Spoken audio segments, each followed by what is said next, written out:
2005 से लेकर के 2020 के चुनाव तक या 2024 तक लालू प्रसाद और नीतीश कुमार के रिश्ते अच्छे और बुरे दोनों रहे।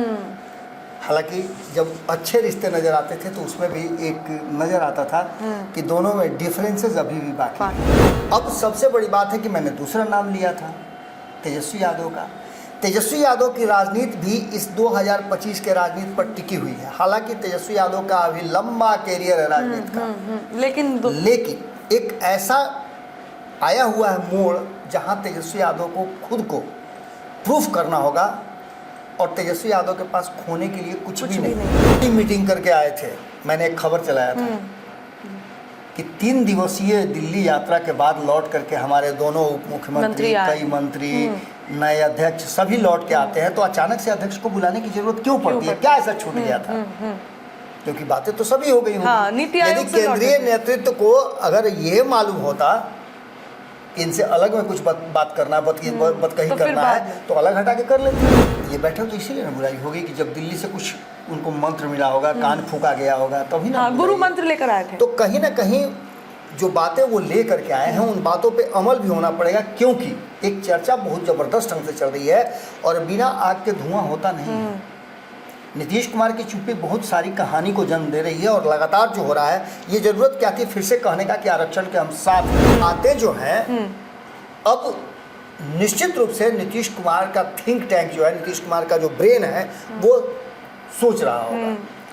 और ऐसी स्थिति में नीतीश कुमार जब ये सोच रहे होंगे तो नीतीश कुमार के पास विकल्प, जब भारतीय जनता पार्टी उनकी बात नहीं मान रही है और उनके पास इतना अपने आप में कैपेसिटी नहीं है कि वो विधानसभा को भंग कर दें, विधानसभा भंग करा दें, तो ऐसी स्थिति में उन्हें किसी न किसी का सहारा लेने की जरूरत होगी। फिर यहाँ मैं बता रहा हूँ कि न तो नीतीश कुमार के पास खोने के लिए कुछ है और न ही तेजस्वी यादव के पास कुछ खोने के लिए। पैनोरमा ग्रुप, जो सोचता है वो करता है।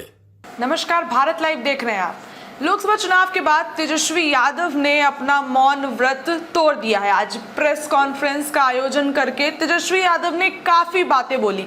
लोकसभा चुनाव के बाद तेजस्वी यादव चुप हो गए थे। बिहार सरकार पर या फिर कहिए तो सीएम नीतीश पर वो कुछ नहीं बोल रहे थे। सुनील सिंह की सदस्यता भी गई, इस पर भी उनका कुछ बयान नहीं आया। लेकिन आज जो हुआ, इसको लेकर अब दिल्ली से बिहार तक भूचाल आ गया। एक तरीके से कहिए तो बिहार की राजनीति में कुछ उथल पुथल हो गया। क्या उथल पुथल हुआ है, काउंटडाउन में बाबा से जानेंगे कि क्या कुछ तेजस्वी यादव के बोलने के बाद हो गया। वो तेजस्वी यादव आज काफी दिनों बाद अपनी टिप्पणी की है। क्या हुआ है इससे? बिहार में भी कुछ हुआ है? उन्होंने तो नॉर्मल प्रतिक्रिया दी अपनी। देखिए खुशी, मैंने 4 लाइनें लिखी थी। उन लाइनों में ही सब कुछ छुपा हुआ है कि आने वाले समय में क्या होने वाला बिहार की राजनीति में। मैंने लिखा था कि पीर किस किस से अब छुपाई जाए, पीर किस किस से अब छुपाई जाए, दर्द अपनों ने दिया है, दवा लगाई जाए।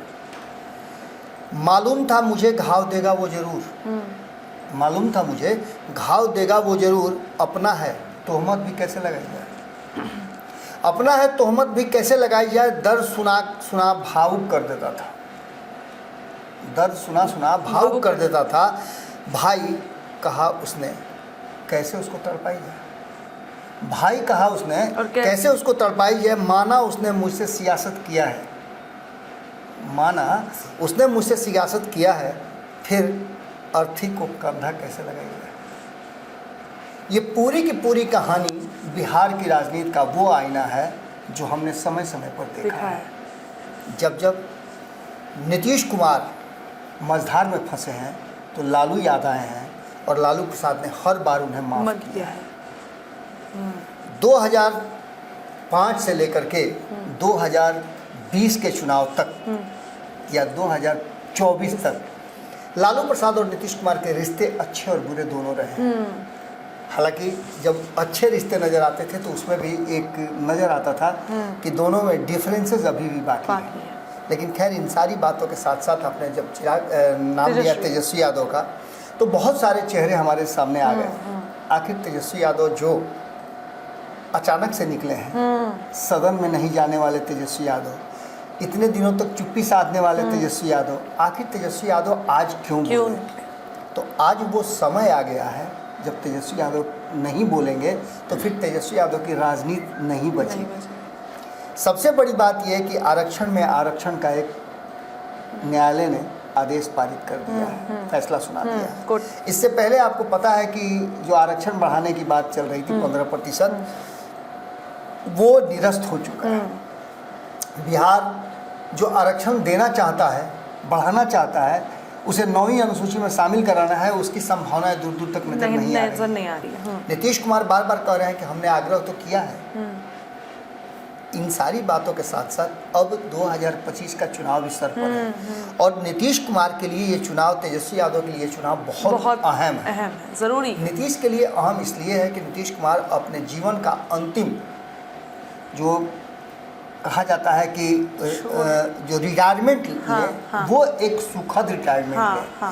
तो 2025 का चुनाव जीत करके वो एक बार फिर से अपनी बादशाहत कायम करना चाहते हैं और इसके लिए वो किसी भी तरह का कोई भी समझौता और कोई भी रणनीति करने के लिए तैयार है। अब सबसे बड़ी बात है कि मैंने दूसरा नाम लिया था तेजस्वी यादव का। तेजस्वी यादव की राजनीति भी इस 2025 के राजनीति पर टिकी हुई है। हालांकि तेजस्वी यादव का अभी लंबा कैरियर है राजनीति का, लेकिन एक ऐसा आया हुआ है मोड़ जहां तेजस्वी यादव को खुद को प्रूफ करना होगा और तेजस्वी यादव के पास खोने के लिए कुछ भी नहीं है। ऐसी स्थिति में यदि नीतीश कुमार या भारतीय जनता पार्टी, नीतीश कुमार के हाथ में अगर जाती है सरकार और उनके बिना सरकार नहीं बनती है तब तो बात बहुत बड़ी नहीं है। लेकिन अगर भारतीय जनता पार्टी और उसके साथियों के साथ ऐसा होता, भारतीय जनता पार्टी खुद सरकार बनाने की स्थिति में रहती हो और नीतीश कुमार की जरूरत नहीं पड़े तो दोनों के हाथ से ये बिहार की सत्ता चली जाएगी और एक लंबे समय तक भारतीय जनता पार्टी इस सत्ता पर अपना कब्जा जमा करके रखेगी। ऐसा भी आप मान के चलिए। अब तक ऐसा होता आया है, हमने देखा है देश के कई राज्यों में। तो मैंने कहा था कि तेजस्वी यादव के पास खोने के लिए क्या है, तो आप सवाल पूछेंगे कि भाई वो तो अभी नेता प्रतिपक्ष है। नेता प्रतिपक्ष से कम उन्हें क्या मिलेगा? अगर 2025 का चुनाव हार भी जाते हैं तो फिर भी तो नेता प्रतिपक्ष तो रहेंगे ना। इतना कम सीट तो नहीं आएगा उनको कि ये भी पदवी उनसे छीन जाएगी। तो एक सबसे बड़ी बात है कि उनकी लड़ाई जो है वो अब भाजपा से लड़नी है और भाजपा से लड़ाई लड़ने के लिए यदि नीतीश कुमार उनके साथ हैं तो ये लड़ाई मजबूत हो जाएगी। अगर नीतीश कुमार भाजपा के पक्ष में है तो भारतीय जनता पार्टी मजबूत होगी और नीतीश कुमार कमजोर होंगे। लेकिन नीतीश कुमार यदि तेजस्वी यादव के साथ आते हैं तो दोनों मजबूत होंगे। ये बात मैं इसलिए कह रहा हूँ कि आने वाले समय में नीतीश कुमार के पास जितने भी विकल्प हैं उन विकल्पों में ये सबसे अहम विकल्प है। अब ये बात जो मैं कह रहा हूँ, मैं 2-3 दिनों से जो बात कह रहा हूँ कि बिहार में कुछ अलग होने वाला है, इसी पर पूरा का पूरा मीडिया जगत और राजनीतिक गलियारे में चर्चा शुरू हो गई है।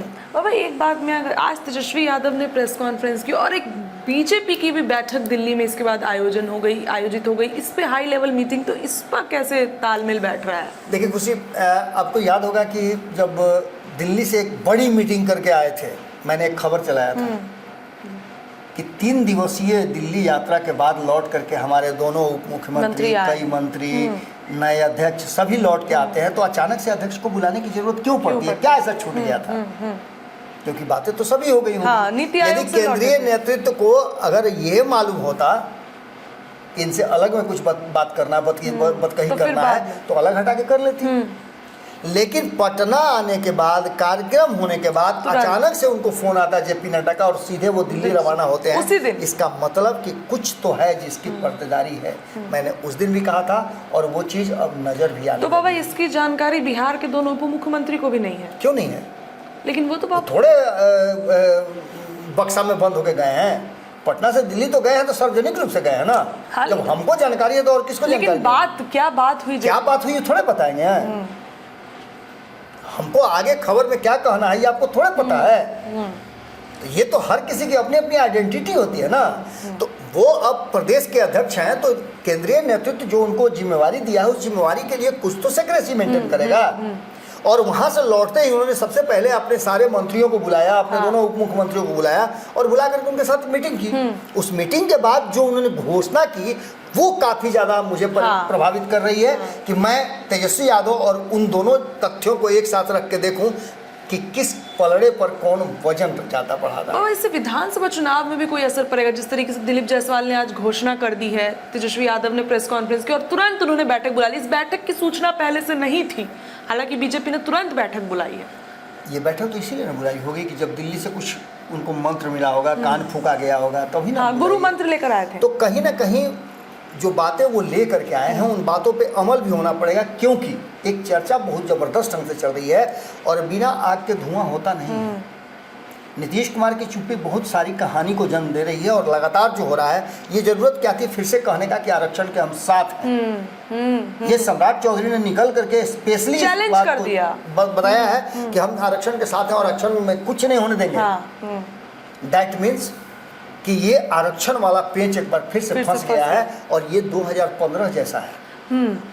2015 में भी आरक्षण ही वो शब्द था जिसको लेकर के लालू प्रसाद ने नीतीश कुमार को मुख्यमंत्री की कुर्सी तक पहुंचा करके अपने बेटे को भी उप मुख्यमंत्री बना दिया था।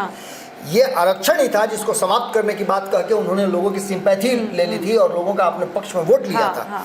अब जो आगे की रणनीति है कि नीतीश कुमार चाह क्या रहे थे, नीतीश कुमार क्या चाह रहे थे? नीतीश कुमार चाह रहे थे कि 2024 में ही 25 का चुनाव हो जाए, लोकसभा विधानसभा एक साथ हो जाए। लेकिन भारतीय जनता पार्टी नहीं चाहती थी, नहीं हुआ। विधानसभा भंग कराना चाहते थे नीतीश कुमार। भारतीय जनता पार्टी को लगा कि एक साल अभी हमारे पास है, एक साल हम सत्ता में क्यों नहीं रहे, एक साल सत्ता में रहेंगे तो बहुत कुछ ऊपर नीचे करने का मौका मिलेगा, सत्ता में रहेंगे तो हमको बिहार के लोगों को और ज़्यादा अपने करीब लाने का मौका मिलेगा। तो वो चाह रही है कि हम 2025 में ही नियत समय पर चुनाव करवाएं। लेकिन नीतीश कुमार को ऐसा लगता है कि कहीं ऐसा ना हो कि 2020 वाला खेल मत हो जाए, क्योंकि जिन लोगों से वो 2020 में प्रताड़ित हुए हैं या जिनके चलते उनकी सीटें कम हुई है, वो तो आज उनके खेमे में है। हाँ। और उनको सामने जब देखेंगे तो उनको सीटें देनी पड़ी। ये भी एक बात है, सीट शेयरिंग का समझौता, ये भी एक बहुत बड़ा मुद्दा है। दूसरा सबसे बड़ा महत्वपूर्ण मुद्दा है कि आरक्षण हो या बिहार को विशेष राज्य का दर्जा हो। ये दो ऐसा मोटिव है जो नीतीश कुमार लगातार बिहार की जनता को अगर नहीं देने में सक्षम हो जाते हैं और तेजस्वी यादव इसमें कामयाब हो जाते हैं तो आप समझिए कि पासा पलट सकता है।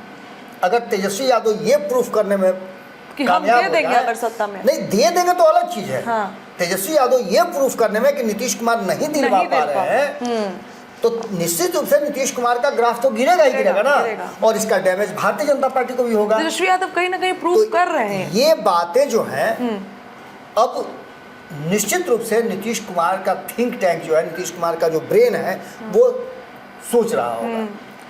और ऐसी स्थिति में नीतीश कुमार जब ये सोच रहे होंगे तो नीतीश कुमार के पास विकल्प, जब भारतीय जनता पार्टी उनकी बात नहीं मान रही है और उनके पास इतना अपने आप में कैपेसिटी नहीं है कि वो विधानसभा को भंग कर दें, विधानसभा भंग करा दें। हाँ। तो ऐसी स्थिति में उन्हें किसी न किसी का सहारा लेने की जरूरत होगी। फिर यहाँ मैं बता रहा हूँ कि न तो नीतीश कुमार के पास खोने के लिए कुछ है और न ही तेजस्वी यादव के पास कुछ खोने के लिए। नीतीश कुमार तो मुख्यमंत्री है बाबा। नीतीश कुमार मुख्यमंत्री हैं, जब चुनाव होगा तब तक तो मुख्यमंत्री ऐसे भी रहेंगे। वो अभी विधानसभा भंग हो जाए तो कार्यकारी मुख्यमंत्री रहेंगे, उनको कुर्सी से थोड़े कोई हटा दे रहा है। लेकिन जब विधानसभा भंग करने की बारी आएगी तो उस समय उनको बहुमत चाहिए। और वो बहुमत भारतीय जनता पार्टी रहते हुए भी भंग कराना नहीं चाहती है। तो फिर भंग कौन कराएगा? तेजस्वी यादव के पास जाएंगे और तेजस्वी यादव नीतीश कुमार मिलकर के विधानसभा भंग करा लेते हैं और एक साथ मिलकर के चुनाव लड़ते हैं तो निश्चित रूप से 2015 जैसी परिस्थितियां पैदा कर सकते हैं, क्योंकि आरक्षण भी है और बिहार को विशेष राज्य का दर्जा भी है। नीतीश कुमार के पास एक मौका भी है कि मैंने मांगा, जैसे वो बार बार कहते हैं कि मैंने दो बार इनको मौका दिया, ही नहीं सुधरे। अब कहेंगे 2 बार मौका दिए, सुधर तो गया है बच्चा, लेकिन हम ही थोड़ा सा मिस कर गए, उन लोग के फेरा में हम पड़ गए, फिर कुछ कह के आ जाएंगे। तो कोई बड़ी बात नहीं है। ऐसी स्थिति में विधानसभा भंग कराना नीतीश कुमार का एक मकसद हो सकता है। और ये 4 राज्यों के जो चुनाव होने वाले हैं, जिसकी चर्चा मैं पिछले कई दिनों से कर रहा हूँ कि इन 4 राज्यों के चुनाव, और इसमें से खास करके 2 ऐसे राज्य हैं जो पूरी तरह से, मान के चलिए हरियाणा की बात मैं अलग कर दे रहा हूँ, चूँकि हरियाणा में भारतीय जनता पार्टी की सरकार है, झारखंड में झारखंड मुक्ति मोर्चा यानी महागठबंधन की सरकार है, और महाराष्ट्र में जो भारतीय जनता पार्टी के अगुवाई वाली या कहा जाए कि शिवसेना शिंदे गुट की सरकार जो चल रही है, वो सरकार स्थिर नहीं है, अस्थिर टाइप की सरकार है, जोड़ घटाव करके सरकार चल रही है। लोगों के जहन में भी ये बात है कि इनको तोड़ फोड़ करके ऐसे चलाया गया है। तो जब वहाँ चुनाव होगा तो वहाँ जिस तरह से शिवसेना को, उद्धव ठाकरे को लोगों ने इस बार 48 में से अधिकांश सीटें दी है, तो ये साफ लगता है कि वहाँ के लोगों का रुझान क्या है। वो नरेंद्र मोदी को नहीं चाहते हैं, भाजपा को नहीं चाहते हैं। तो ऐसी स्थिति में वहाँ भी परिस्थितियाँ बदल सकती हैं। और ये मानसिकता यदि बिहार में भी चुनाव हो तो बिहार के लोगों के साथ भी हो सकती है। बिल्कुल। तो नीतीश कुमार के पास एक बहुत ही अच्छा अवसर हो सकता है कि वो तेजस्वी यादव के साथ मिल करके इसी चुनाव के साथ इसी वर्ष विधानसभा का चुनाव करवा लें, और विधानसभा का चुनाव करवा करके वो फिर से एक बार फ्रेश जनादेश ले लें, और फ्रेश जनादेश में पता चल जाएगा कि किसका क्या होगा। अब रहा सवाल कि नीतीश कुमार के वोट बैंक की बात कर लीजिए।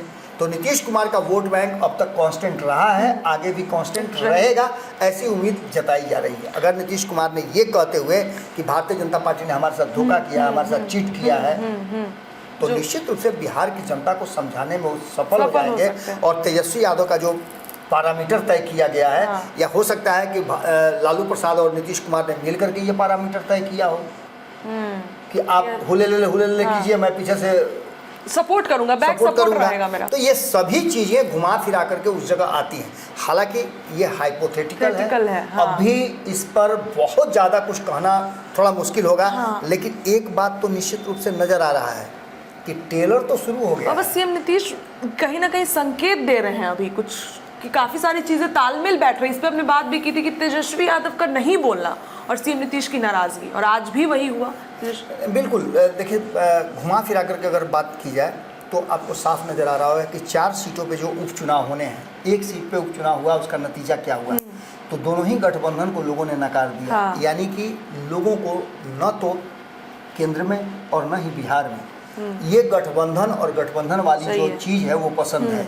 तो आने वाले जो 4 सीटों पे उपचुनाव होने हैं वो अहम हो जाते हैं, और उन सीटों पे चुनाव कैसे आप जीतिएगा, क्या स्ट्रेटजी आपकी होगी, उसको लेकर के यदि भारतीय जनता पार्टी बहुत ज़्यादा चिंतित है, तो निश्चित रूप से ये तो बात पक्का हो रहा है ना कि भारतीय जनता पार्टी अपने स्तर से तैयारियां शुरू करे। इस बीच में आपने सुना होगा जिस तरह से बयान दिया है देवेश चंद्र ठाकुर ने कि लालू यादव की उनके बयान के बाद, हालांकि उनकी पार्टी की तरफ से अभी इसको दूसरे तरफ से किया जा रहा है, कहा जा रहा है कि इसको मिसकोट किया गया है, लेकिन ये कैसा मिसकोट है, किस तरह का मिसकोट है? उन्होंने खुल करके कहा है कि जो मैं चुनाव लड़ रहा था वो लड़ रहे थे चुनाव, तो उस समय भी तो वो लड़ रहे थे जेडीयू की तरफ से, तो जेडीयू की तरफ से चुनाव लड़ रहे थे, उनके अगेंस्ट में लालू प्रसाद चुनाव लड़ रहे थे, उनकी टीम लड़ रही थी।